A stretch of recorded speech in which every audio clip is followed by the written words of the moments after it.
उज्जैनी नरेश राजा विक्रमादित्य और महारानी पद्मिनी प्रातः काल के शांत और सुगंधित समय में अपने साई बगीचे में टहल रहे थे। मंद मंद हवा चल रही थी और फूलों की कोमल सुगंध वातावरण को सुरभित कर रही थी। अभी ठीक से सूर्य की पहली किरण भी धरती पर नहीं पड़ी थी कि तभी अचानक किसी ने राजमहल के द्वार पर जोर जोर से न्याय का घंटा बजा दिया। उस काल में यह घंटा केवल तभी बजाया जाता था जब किसी के साथ घोर अन्याय हुआ हो या राज्य में कोई भीषण आपातकालीन स्थिति उत्पन्न हो गई हो। घंटे की तीव्र और चिंताजनक आवाज वातावरण को कंपा रही थी। यह सुनते ही राजा विक्रमादित्य की भौहें तन गईं। वे तुरंत गंभीर स्वर में बोले, जिसने भी यह न्याय का घंटा बजाया है उसे तुरंत हमारे पास लाया। चाहे हमारे उज्जैन राज्य में किसी के साथ अन्याय नहीं होने दिया जाएगा, चाहे कीमत कुछ भी चुकानी पड़े। कुछ ही क्षणों में एक वृद्ध कांपता हुआ व्यक्ति जिसके नेत्रों से निरंतर अश्रुधारा बह रही थी दरबार में लाया गया। उसका चेहरा पीड़ा से भरा था, हृदय टूटा हुआ था। वह वृद्ध व्यक्ति था लक्ष्मण, गांव का मुखिया। वह जमीन पर घुटनों के बल बैठ गया और कंपाती आवाज में बोला, महाराज, मेरा सब कुछ लुट गया। उसकी आवाज में ऐसा विषाद था कि दरबार की फिजा भी पल भर को गमगीन हो गई। मैं एक ऐसा विवश पिता हूँ जो अपनी पुत्री को न बचा सका। मेरे जीवन का सबसे बड़ा धन मेरी इकलौती पुत्री रत्नप्रभा थी। आज उसका विवाह बड़े ही विधि पूर्वक परंपराओं का पालन करते हुए पड़ोस के ग्राम के एक सज्जन युवक के साथ संपन्न कराया। जब मैंने उसे आशीर्वाद देकर विदा किया तो मेरी आंखों में आंसू थे, पर हृदय में संतोष था कि मैंने एक पिता का कर्तव्य निभा दिया। लेकिन लक्ष्मण की आवाज भर्रा गई। बीच रास्ते में मेरी बेटी का अपहरण हो गया महाराज। दरबार में सन्नाटा छा गया। मैंने तुरंत गांव वालों और अपने दोनों पुत्रों को साथ लिया और उस दिशा में दौड़ा जहां से खबर मिली थी। और जब हम वहां पहुंचे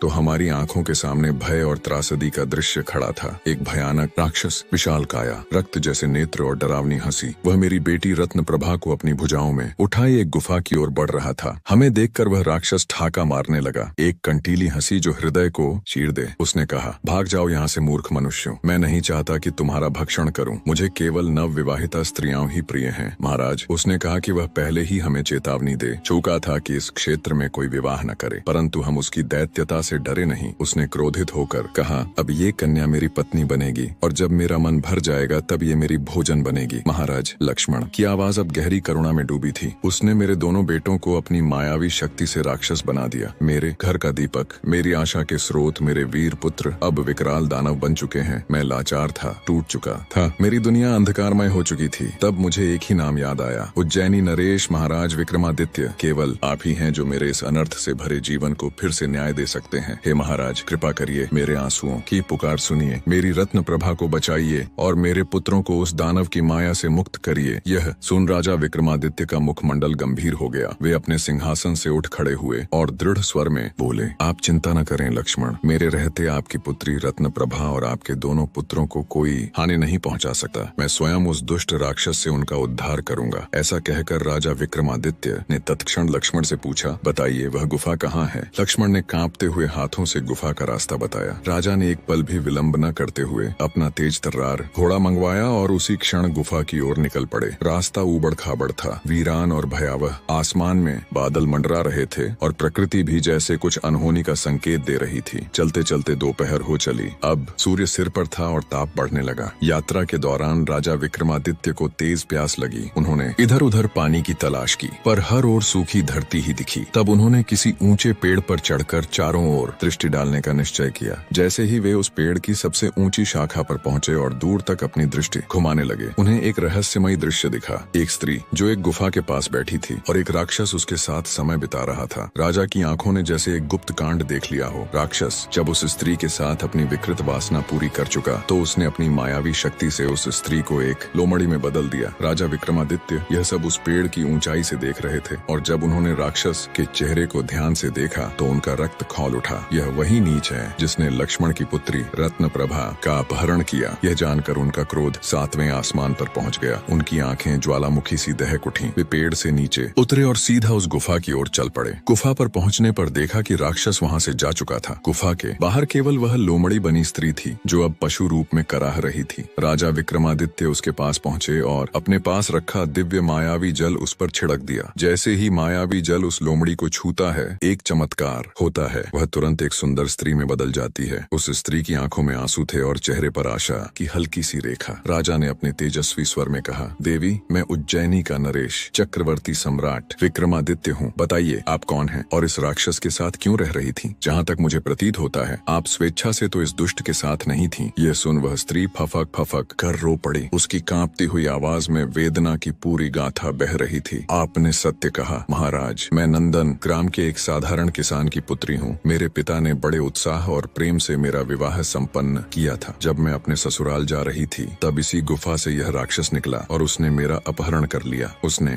मेरा पतिव्रत नष्ट किया, मेरी अस्मिता को कुचला और तब से लेकर आज तक इसने न जाने कितनी बार मेरी देह का शोषण किया है। हे महाराज, मैं आपसे विनती करती हूँ, कृपा करके मुझे इस राक्षस के चंगुल से मुक्त कराइए। मेरी रक्षा की और मैं अकेली नहीं हूँ। इस गुफा के पार बहुत सी कन्याएं कैद हैं जो इस दैत्य की वासना की शिकार बन चुकी हैं। उन सभी की रक्षा केवल वही कर सकता है जो इस राक्षस का अंत करने में सक्षम हो। परंतु उसकी आवाज और धीमी हो गई। यह कोई साधारण राक्षस नहीं है। इसे स्वयं महादेव से अजेयता का वरदान प्राप्त है। यह केवल तभी मारा जा सकता है जब वह स्वयं अपनी हार को स्वीकार करे और वो भी अपनी इच्छा से। यह दुष्ट जो भी कोई उसे पराजित करने आता है उसे पहले 7 कथाएं सुनाता है। हर कथा में एक गुत्थी होती है और हर गुत्थी एक दरवाजा है हार की ओर। यदि कोई एक भी गुत्थी का उत्तर गलत दे दे तो वह मनुष्य एक विकराल राक्षस में परिवर्तित हो जाता है। कल भी ऐसा ही हुआ। हे राजन, 2 बलिष्ठ युवक अपनी बहन को बचाने आए थे। वे अपने आप को मुखिया लक्ष्मण के पुत्र बता रहे थे, पर वे उन 7 कहानियों की 7 गुत्थियों को सुलझा न सके और अब वे दोनों भी राक्षस बन चुके हैं। यह सुन राजा विक्रमादित्य की आंखों में तेज और हृदय में अग्नि प्रज्वलित हो गई। उन्होंने दहाड़ते हुए कहा, चाहे कुछ भी हो, पर मैं अब किसी भी निर्दोष के प्राण खतरे में नहीं जाने दूंगा। मैं करूंगा उस पापी राक्षस का अंत। राजा विक्रमादित्य के इन शब्दों में ऐसा संकल्प था जैसे साक्षात धर्म ने स्वर धारण कर लिया हो। और संयोगवश ठीक उसी क्षण राजा विक्रमादित्य को एक भीषण कर्कश और गूंजती हुई आवाज सुनाई दी। हा हा हा हा हा। यह कोई और नहीं बल्कि वही राक्षस था, वरखासुर। वो गगन भेदी गर्जना करता हुआ तेजी से गुफा की ओर बढ़ रहा था। धरती थरथरा उठी, पेड़ झुक गए और आसमान जैसे सिहर गया हो। उधर वो स्त्री जो अभी अभी विक्रमादित्य के करुण स्पर्श से लोमड़ी से पुनः मानव रूप में आई थी, कांपती हुई बोली, महाराज, अब आप मुझ पर वह मायावी जल छिड़क दीजिए ताकि मैं अपने प्राण उस राक्षस से बचा सकूं। परंतु राजा विक्रमादित्य ने अपनी तलवार की मूठ को कसते हुए कहा, नहीं देवी, आपको ऐसा करने की कोई आवश्यकता नहीं है। मैं विक्रमादित्य स्वयं इस पापी राक्षस का अंत करूंगा। और जैसे ही राजा ने यह कहा, दैत्य वरखासुर वहां आ पहुंचा। वो रुकते हुए विकृत हंसी में बोला, तू मारेगा मुझे मानव? हाँ हाँ हाँ, मैं कोई साधारण राक्षस नहीं हूँ। क्या तुझे मेरे बारे में कुछ झात भी है? तो सुन, मेरा परिचय सुन। मैं वो हूँ जिसे स्वयं साक्षात महादेव ने अपने दर्शन दिए हैं और अजेय होने का वरदान प्रदान किया है। इसलिए तेरे लिए उचित यही होगा कि अपने प्राण बचा, भाग जा यहाँ से। अन्यथा यदि मेरा क्रोध जागृत हुआ तो तू भी एक भयानक दैत्य में परिवर्तित हो जाएगा। यह कहकर दैत्य वरखासुर अपनी विशाल काया लहराते हुए गुफा की ओर बढ़ने लगा। तभी गरजते हुए राजा विक्रमादित्य बोले, रुको पापी राक्षस, तुमने अपनी डींगे हाँक ली, अब तनिक हमारा परिचय भी तो ले लो। राक्षस रुका। उसने व्यंग्य से हंसते हुए कहा, हूँ तुम्हारा परिचय जानू। बताओ मानव, तुम कौन हो? लगते तो बलिष्ठ हो, पर इससे मुझे कोई अंतर नहीं पड़ता। राजा विक्रमादित्य ने दृढ़ और शांत स्वर में उत्तर दिया, पापी राक्षस, मैं हूँ उज्जैनी नरेश, चक्रवर्ती सम्राट विक्रमादित्य। मेरे रहते हुए तुम किसी भी निर्दोष का अहित नहीं कर सकते। अब अपने अंत के लिए तैयार हो जाओ। दैत्य वरखासुर ठहाका मारते हुए बोला, राजन, मुझे युद्ध में परास्त करना असंभव है। मैं अजेय हूँ, परंतु यदि तुम वास्तव में उन लोगों को बचाना चाहते हो जो मेरी कैद में है, तो सुनो, तुम्हें मैं 7 कहानियां सुनाऊंगा। हर कहानी में होगी एक गुत्थी जिसका उत्तर किसी भी मनुष्य की बुद्धि से परे होता है। अब तक अनेकों आए, वीर, ज्ञानी, बलवान, पर सब असफल हुए। अब वे सब विशालकाय राक्षस बनकर मेरी सेवा में लगे हैं। अब तुम भी तैयार हो जाओ। राजा विक्रमादित्य अपने होने वाले स्वामी दैत्य वरखासुर का सेवक बनने के लिए, यह कहकर वह क्रूरता से जोर जोर से हंसने लगा। राजा विक्रमादित्य ने एक कदम आगे बढ़ते हुए कहा, पापी राक्षस, तुम अपनी कहानियां सुनाओ और गुत्थियां पूछो ताकि मैं तुम्हारा अंत कर सकूं। यह सुनकर दैत्य वरखासुर की आंखें जल उठीं। उसकी आवाज अब और भी भारी और गंभीर हो गई। तो सुनो राजन, मैं जो गुत्थी पूछूंगा, यदि उसका उत्तर गलत हुआ तो तुम भी एक विकराल राक्षस में बदल जाओगे। तो सुनो राजन, यह है पहली कहानी। सूर्यपुर के विशाल साम्राज्य में रानी मोहिनी का नाम सौंदर्य और बुद्धिमत्ता के लिए चारों दिशाओं में गूंजता था। उसकी आंखें ऐसी थीं मानो तारों भरी रात में चांदनी झिलमिलाती हो और उसकी मुस्कान ऐसी कि चंद्रमा भी लज्जित हो जाए। उसका रूप देखकर राजकुमारों के हृदय में प्रेम की लहरें उठती थीं और उसकी मधुर वाणी सुनकर विद्वानों का मन सम्मोहित हो जाता था। किंतु मोहिनी केवल रूप की रानी नहीं थी, उसकी बुद्धि इतनी प्रखर थी कि विद्वान भी उसके सामने नतमस्तक हो जाते। उसने प्रण लिया था कि वह उसी राजकुमार से विवाह करेगी जो उसके 12 गूढ़ प्रश्नों के सटीक उत्तर दे सके और स्वर्ण शतरंज के खेल में में उसे परास्त कर दे। यदि कोई इसमें असफल होता तो उसे मोहिनी के महल के गुप्त अंधेरे कक्ष में आजीवन कैद रहना पड़ता, जहाँ न सूरज की किरण पहुंचती थी न चांद की शीतलता। मोहिनी का हृदय गर्व से भरा था। वह मानती थी कि उसका सौंदर्य और बुद्धि इतने अनुपम हैं कि कोई साधारण पुरुष उसके योग्य नहीं हो सकता। उसके मन में एक भय भी था। वह नहीं चाहती थी कि कोई असफल राजकुमार बाहर जाकर उसके रूप का बखान करे और उसे अपमानित करे। उसका नियम था, जो मुझे एक बार देख ले वह या तो मेरा पति बनेगा या मेरा कैदी। इस कठोर शर्त के बावजूद कई राजकुमार मोहिनी के सौंदर्य के जादू में बंधकर सूर्यपुर पहुंचे। उनके हृदय में प्रेम की आग थी और मन में साहस का जोश। पर मोहिनी के प्रश्नों की गहराई और स्वर्ण शतरंज की चालों के जाल में सभी हार गए। वे सब उसके महल के ठंडे अंधेरे कक्षों में कैद हो गए, जहां उनकी आहें दीवारों से टकराकर गूंजती थीं। पर एक दिन कुछ ऐसा हुआ जो पहले कभी नहीं हुआ था। एक युवा राजकुमार चंद्रवर्मन, जिसका हृदय मोहिनी के प्रेम में डूबा था, उसकी कैद से भाग निकला। उसने एक तूफानी रात में, जब सूर्यपुर का महल गहरी निद्रा में था, एक गुप्त मार्ग ढूंढा और जंगल की ओर भाग गया। चंद्रवर्मन का मन मोहिनी के सौंदर्य के बंधन में जकड़ा था। वह जंगल में भटकता, पेड़ों से लिपटकर रोता और बुदबुदाता, हे विधाता, या तो मुझे मोहिनी के दर्शन दो या मेरे प्राण ले लो। ऐसी जिंदगी मुझे नहीं चाहिए जिसमें वह था। एक दिन चंद्रवर्मन भटकते भटकते तेजगढ़ के घने जंगल में जा पहुंचा। वहां तेजगढ़ के राजा बलवंत शिकार के लिए निकले थे। बलवंत एक शक्तिशाली योद्धा थे, जिनके युद्ध कौशल की कथाएं गीतों में गाई जाती थीं, पर उनका हृदय दया और करुणा से भरा था। उन्हें एक प्राचीन मुनि ने एक जादुई मोर नीलकंठ उपहार में दिया था। यह मोर बोल सकता था और उसकी बुद्धि ऐसी थी कि वह राजा के सबसे कठिन प्रश्नों का उत्तर दे देता था। बलवंत कोई भी बड़ा निर्णय नीलकंठ की सलाह के बिना नहीं लेते थे। जंगल में चंद्रवर्मन को मोहिनी के लिए विलाप करते देख बलवंत का हृदय पिघल गया। उन्होंने उससे उसकी व्यथा पूछी। चंद्रवर्मन की आंखों में आंसुओं की धारा थी और उसकी आवाज में प्रेम का दर्द। उसने अपनी सारी कहानी, मोहिनी के सौंदर्य, उसके प्रश्नों, स्वर्ण शतरंज और अपनी कैद से पलायन, सब कुछ बता दिया। बलवंत ने उसकी आंखों में सच्चा प्रेम देखा और बोले, मित्र, तुम्हारा प्रेम पवित्र है, चिंता मत करो, मैं तुम्हें मोहिनी से मिलवाऊंगा। उन्होंने चंद्रवर्मन को अपने महल में ठहराया और नीलकंठ से सलाह लेने गए। नीलकंठ ने चंद्रवर्मन को अपने पास बुलाया। उसकी चमकीली आंखों में करुणा थी, पर उसकी आवाज में चेतावनी। उसने कहा, हे राजकुमार, मोहिनी का सौंदर्य एक माया जाल है। उसका रूप तो मोहक है, पर उसका हृदय कपट से भरा हो सकता है। तुम भाग्यशाली हो कि उसकी कैद से निकल आए। फिर भी यदि तुम्हारा हृदय नहीं मानता तो मेरी यह कथा सुनो। नीलकंठ ने गंभीर स्वर में एक कहानी सुनाई। सोम नगरी में एक धनी जमींदार रहता था। उसकी बेटी अनुपमा थी, जिसका रूप और स्वर मन को मोह लेता था, पर वह कपटी थी और अपने प्रेमी एक डाकू के साथ मिलकर गांव वालों को लूटने की योजना बनाती थी। एक दिन एक साधु गांव में आया और उसने अनुपमा के कपट को भांप लिया। उसने जमींदार को सावधान किया, पर अनुपमा ने साधु पर जादू टोने का आरोप लगाकर उसे गांव से निकलवा दिया। उस रात डाकू और अनुपमा ने जमींदार के खजाने को लूट लिया और गांव छोड़कर भाग गए। जमींदार का हृदय टूट गया और वह अपमान व दुख में डूब गया। बाद में गांव वालों को सत्य पता चला, पर तब तक सब कुछ नष्ट हो चुका था। नीलकंठ ने कहा, सौंदर्य पर आंख मूंद कर भरोसा करना मूर्खता है। मोहिनी ने तुम्हें कैद किया, फिर भी तुम उसके प्रेम में अंधे हो। अपनी जान बचाओ और उसे भूल जाओ। चंद्रवर्मन की आंखें आंसुओं से भीग गईं। उसने कहा, हे नीलकंठ, मेरे हृदय में मोहिनी की छवि बसी है। चाहे मेरे प्राण चले जाएं, मैं उसे एक बार फिर देखना चाहता हूँ। उसकी दशा देख बलवंत का मन द्रवित हो गया। उन्होंने कहा, जब तक इसकी मोहिनी से मुलाकात न हो, इसका हृदय शांत नहीं होगा। मैं स्वयं सूर्यपुर जाऊंगा और मोहिनी की चुनौती स्वीकार करूंगा। नीलकंठ ने बलवंत को रोका और बोला, महाराज, पहले मुझे सूर्यपुर भेजें। मैं जाकर देखूंगा कि मोहिनी और उसका नगर वास्तव में है या यह कोई जादुई माया जाल है। बलवंत को यह बात ठीक लगी। नीलकंठ ने कहा, मेरे पंखों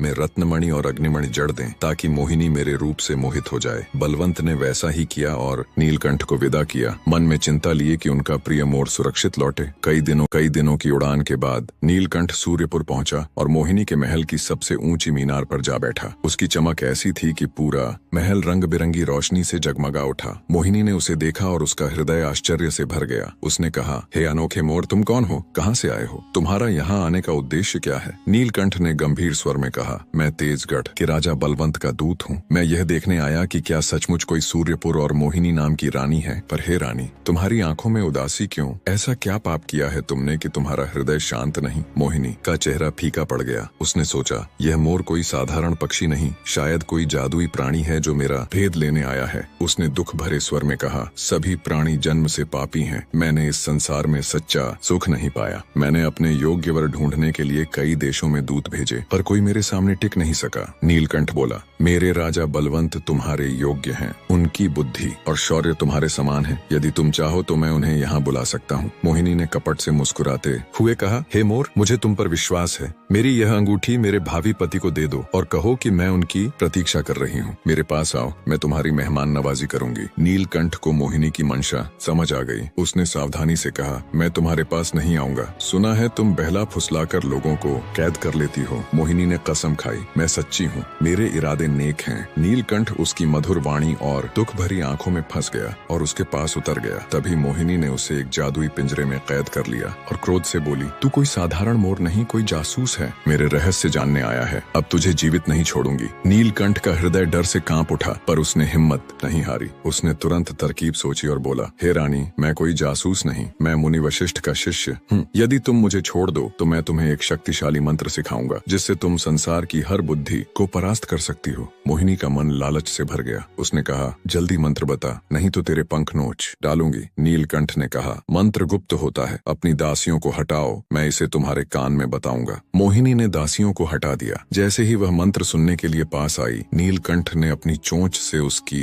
कलाई पर प्रहार किया और जादुई पिंजरे का ताला तोड़कर उड़ गया। मोहिनी गुस्से और अपमान से चीख उठी और अपने बाज को बुलाया, पर तब तक नीलकंठ आकाश में विलीन हो चुका था। वह तेजगढ़ लौटा और बलवंत को सारी बात बताई। उसकी आवाज में चिंता थी, पर आंखों में आत्मविश्वास। उसने कहा, मोहिनी का सौंदर्य सत्य है, पर उसका स्वभाव कपटी है। फिर भी यदि आप चंद्रवर्मन की मदद करना चाहते हैं तो आपको सावधान रहना होगा। बलवंत का हृदय चंद्रवर्मन के प्रेम से द्रवित था। उन्होंने कहा, मैं मोहिनी की चुनौती स्वीकार करूंगा। नीलकंठ, तुम मेरे साथ चलो। बलवंत और नीलकंठ सूर्यपुर पहुंचे। मोहिनी ने उन्हें अतिथि गृह में ठहराया, पर उसकी आंखों में कपट और हृदय में छल था। रात को उसने उन्हें अपने भव्य दरबार में बुलाया। मोहिनी ने कहा, राजन, मेरे 12 प्रश्नों के सही उत्तर दो और स्वर्ण शतरंज में मुझे परास्त करो, तभी मैं तुम्हारी होंगी, अन्यथा तुम मेरे कैदी बनोगे। राजा बलवंत ने दृढ़ स्वर में कहा, प्रश्न शुरू करो रानी, मैं तैयार हूँ। उनका चेहरा बिल्कुल शांत था और हृदय में एक ऐसा का जोश था जो स्पष्ट दिखाई दे रहा था। मोहिनी ने कहा, ये रहा मेरा प्रथम प्रश्न। राजन, तो बताओ, वह क्या है जो बिना जल के बहता है? वह क्या है जो बिना पंख के उड़ता है? वह क्या है जो बिना पैरों के चलता है? वह क्या है जो बिना मुंह के बोलता है? वह क्या है जो बिना आंखों के देखता है? राजा बलवंत ने कुछ समय सोचा और बोले, तो सुनो रानी, इस प्रश्न का उत्तर है, समय बिना जल के बहता है जैसे नदी की धारा,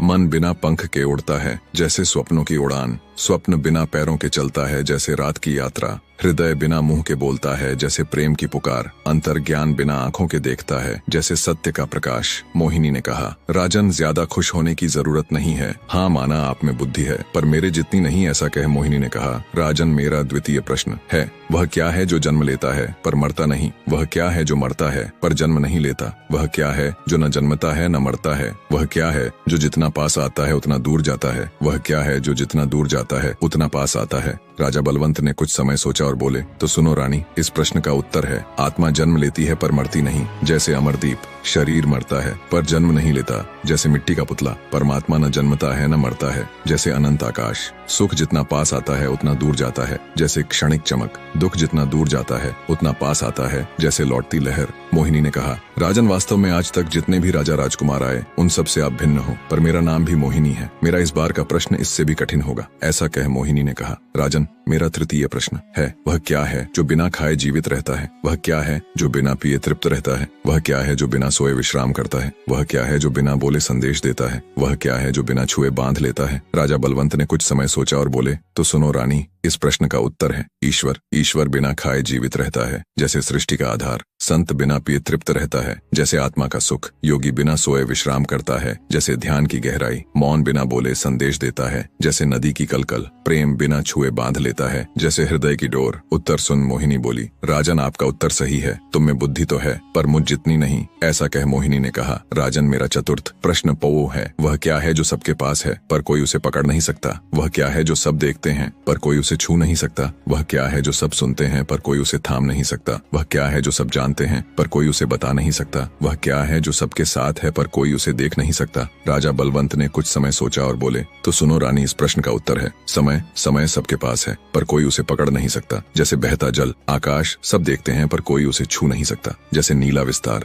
ध्वनि सब सुनते हैं पर कोई उसे थाम नहीं सकता। जैसे मोहिनी ने कहा, राजन मेरा पंचम प्रश्न है, वह क्या है जो बिना मूल्य के मिलता है पर अनमोल है? वह क्या है जो जितना बांटो उतना बढ़ता है? वह क्या है जो जितना खर्च करो उतना बचता है? वह क्या है जो बिना मांगे मिलता है पर बिना खोए गायब हो जाता है? वह क्या है जो बिना बोले सब समझाता है? राजा बलवंत ने कुछ समय सोचा और बोले, तो सुनो रानी, इस प्रश्न का उत्तर है प्रेम। प्रेम बिना मूल्य के मिलता है पर अनमोल है। जैसे हृदय का रत्न, ज्ञान जितना बांटो उतना बढ़ता है। जैसे दीपक की लौ, सदाचार जितना खर्च करो उतना बचता है। जैसे अमर नीति, विश्वास बिना मांगे मिलता है पर बिना खोए गायब हो जाता है। जैसे सुबह का कोहरा, सत्य बिना बोले सब समझाता है। जैसे मौन का संदेश। अब मोहिनी ने मन ही मन सोचा कि शायद आज उसकी हार निश्चित है, और अब मोहिनी ने कहा, राजन मेरा षष्ठम प्रश्न है, वह क्या है जो रात में चमकता है पर दिन में गायब हो जाता है? वह क्या है जो पास होने पर छोटा और दूर होने पर बड़ा दिखता है? वह क्या है जो जितना गहरा उतना शांत? वह क्या है जो जितना ऊंचा उतना स्थिर? वह क्या है जो जितना पुराना उतना मूल्यवान? राजा बलवंत ने कुछ समय सोचा और बोले, तो सुनो रानी, इस प्रश्न का उत्तर है तारा। तारा रात में चमकता है पर दिन में गायब हो जाता है। जैसे रात का आभूषण, परछाई पास होने पर छोटी और दूर होने पर बड़ी दिखती है। जैसे जीवन का माया जाल, समुद्र जितना गहरा उतना शांत। जैसे मौन की गहराई, पर्वत जितना ऊंचा उतना स्थिर। जैसे धरती का आधार, ज्ञान जितना पुराना उतना मूल्यवान। जैसे प्राचीन ग्रंथ। अब मोहिनी की आंखों में ये साफ दिख रहा था कि उसकी हार निश्चित है। मोहिनी ने कहा, राजन मेरा सप्तम प्रश्न है, वह क्या है जो बिना जल के प्यास बुझाता है? वह क्या है जो बिना आग के गर्मी देता है? वह क्या है जो बिना रंग के रंगीन है? वह क्या है जो बिना रूप के सुंदर है? वह क्या है जो बिना धन के धनी बनाता है? राजा बलवंत ने कुछ समय सोचा और बोले, तो सुनो रानी, इस प्रश्न का उत्तर है वचन। वचन बिना जल के प्यास बुझाता है। जैसे मधुर बोल। प्रेम बिना आग के गर्मी देता है। जैसे हृदय की ऊष्मा। भावना बिना रंग के रंगीन है। जैसे मन का इंद्रधनुष। गुण बिना रूप के सुंदर है। जैसे आत्मा का सौंदर्य। संतोष बिना धन के धनी बनाता है। जैसे मन का वैभव। और अब मोहिनी ने कहा, राजन मेरा अष्टम प्रश्न है, वह क्या है जो बिना दीक्षा के सिखाता है? वह क्या है जो बिना शस्त्र के युद्ध जीतता है? वह क्या है जो बिना गति के पहुंचता है? वह क्या है जो बिना मूल के फैलता है? वह क्या है जो बिना कारण के होता है? राजा बलवंत ने कुछ समय सोचा और बोले, तो सुनो रानी, इस प्रश्न का उत्तर है अनुभव। अनुभव बिना दीक्षा के सिखाता है। जैसे जीवन का गुरु। बुद्धि बिना शस्त्र के युद्ध जीतता है। जैसे चाल की चतुराई। विचार बिना गति के पहुंचता है। जैसे मन की उड़ान। विश्वास बिना मूल के फैलता है। जैसे सत्य की जड़ें। प्रेम बिना कारण के होता है। जैसे हृदय की पुकार। मोहिनी ने कहा, राजन मेरा नवम प्रश्न है, वह क्या है जो बिना जन्मे बढ़ता है? वह क्या है जो बिना मरे घटता है? वह क्या है जो बिना बोले गूंजता है? वह क्या है जो बिना चले थमता है? वह क्या है जो बिना लिखे पढ़ा जाता है? राजा बलवंत ने कुछ समय सोचा और बोले, तो सुनो रानी, इस प्रश्न का उत्तर है अंधविश्वास। अंधविश्वास बिना जन्मे बढ़ता है। जैसे मन का भ्रम। सुख बिना मरे घटता है। जैसे क्षणिक चमक। सत्य। मोहिनी ने कहा, राजन मेरा दशम प्रश्न है, वह क्या है जो सबके लिए समान है पर सबके लिए अलग है? वह क्या है जो जितना पास उतना अनजान? वह क्या है जो जितना जानो उतना अज्ञात? वह क्या है जो जितना देखो उतना छिपा? वह क्या है जो जितना पाओ उतना अधूरा? राजा बलवंत ने कुछ समय सोचा और बोले, तो सुनो रानी, इस प्रश्न का उत्तर है जीवन। जीवन सबके लिए समान है पर सबके लिए अलग है। जैसे नदी का प्रवाह। स्वयं जितना पास उतना अनजान। जैसे आत्मा का रहस्य। ईश्वर जितना जानो उतना अज्ञात। जैसे अनंत का विस्तार। सत्य जितना देखो उतना छिपा। जैसे गहरा कुआं। सुख जितना पाओ उतना अधूरा। जैसे अधूरी तृष्णा। मोहिनी ने कहा, राजन मेरा एकादश प्रश्न है, वह क्या है जो बिना शुरू हुए समाप्त होता है? वह क्या है जो बिना खत्म हुए शुरू होता है? वह क्या है जो बिना मिटे गायब होता है? वह क्या है जो बिना बने बन जाता है? वह क्या है जो बिना टूटे बिखर जाता है? राजा बलवंत ने कुछ समय सोचा और बोले, तो सुनो रानी, इस प्रश्न का उत्तर है स्वप्न। स्वप्न बिना शुरू हुए समाप्त होता है। जैसे रात का माया जाल। प्रेम बिना खत्म हुए शुरू होता है। जैसे हृदय की धड़कन। विश्वास बिना मिटे गायब होता है। जैसे सुबह का कोहरा। बादल बिना बने बन जाता है। जैसे आकाश का चित्र। मन बिना टूटे बिखर जाता है। जैसे बिखरे मोती। मोहिनी ने कहा, राजन मेरा द्वादश प्रश्न है, वह क्या है जो बिना खोजे मिलता है? वह क्या है जो बिना खोए गुम हो जाता है? वह क्या है जो बिना मांगे देता है? वह क्या है जो बिना लिए ले लेता है? वह क्या है जो बिना जाने सब जानता है? राजा बलवंत ने कुछ समय सोचा और बोले, तो सुनो रानी, इस प्रश्न का उत्तर है सुख बिना खोजे मिलता है। जैसे अनघटित उपहार। समय बिना खोए गुम हो जाता है। जैसे चुपके से बहता जल। प्रकृति बिना मांगे देता है। जैसे वृक्ष की छाया। मृत्यु बिना लिए ले लेता है। जैसे अनचाहा अतिथि। ईश्वर बिना जाने सब जानता है। जैसे सृष्टि का रचयिता। मोहिनी बलवंत के उत्तरों से चकित हो गई। उसका हृदय गर्व से भरा था पर कहीं गहरे में एक हल्की हल्की सी शर्मिंदगी थी। उसने कहा, आपकी बुद्धि अद्वितीय है, पर अभी भी आपकी जीत नहीं हुई है राजन। अभी तो स्वर्ण शतरंज का खेल बाकी है, जिसमें आप तो क्या कोई भी आ जाए मुझे नहीं हरा सकता है। स्वर्ण शतरंज का खेल आरंभ होता है। यह एक जादुई खेल था जिसमें हर चाल के साथ शतरंज का पट रंग बदलता था, मानो जीवित हो। मोहिनी एक कुशल खिलाड़ी थी जिसकी चालें चक्रव्यूह की तरह थीं, पर बलवंत ने नीलकंठ की सलाह और अपनी बुद्धिमत्ता से हर चाल को तोड़ा। उनका मन शांत था, पर हृदय में चंद्रवर्मन के प्रेम के लिए एक दृढ़ संकल्प था। अंत में बलवंत ने मोहिनी को हरा दिया। मोहिनी का चेहरा लज्जा और आश्चर्य से भर गया। उसने स्वीकार किया, आपने मेरी सभी शर्तें पूरी की, मैं आपकी होंगी। पर बलवंत ने दया भरे स्वर में कहा, रानी, मैं यहाँ अपने लिए नहीं बल्कि चंद्रवर्मन के लिए आया हूँ। उसका प्रेम तुम्हारे लिए सच्चा है। मैंने उससे वादा किया था कि मैं तुम्हें उसके लिए लाऊंगा। मोहिनी का हृदय पिघल गया, उसकी आंखें नम हो आईं। उसने कहा, आपने इतना कष्ट केवल एक अनजान राजकुमार के लिए उठाया? आपका हृदय सागर सा विशाल है। बलवंत ने चंद्रवर्मन को बुलवाया। चंद्रवर्मन ने मोहिनी को देखा और उसकी आंखों में प्रेम की लहरें उमड़ पड़ी। वह उसके सामने नतमस्तक हो गया, जैसे कोई भक्त अपनी देवी के सामने। मोहिनी का हृदय भी पश्चाताप से भर गया। उसने कहा, मैंने अपनी बुद्धि और सौंदर्य के घमंड में कई राजकुमारों को कैद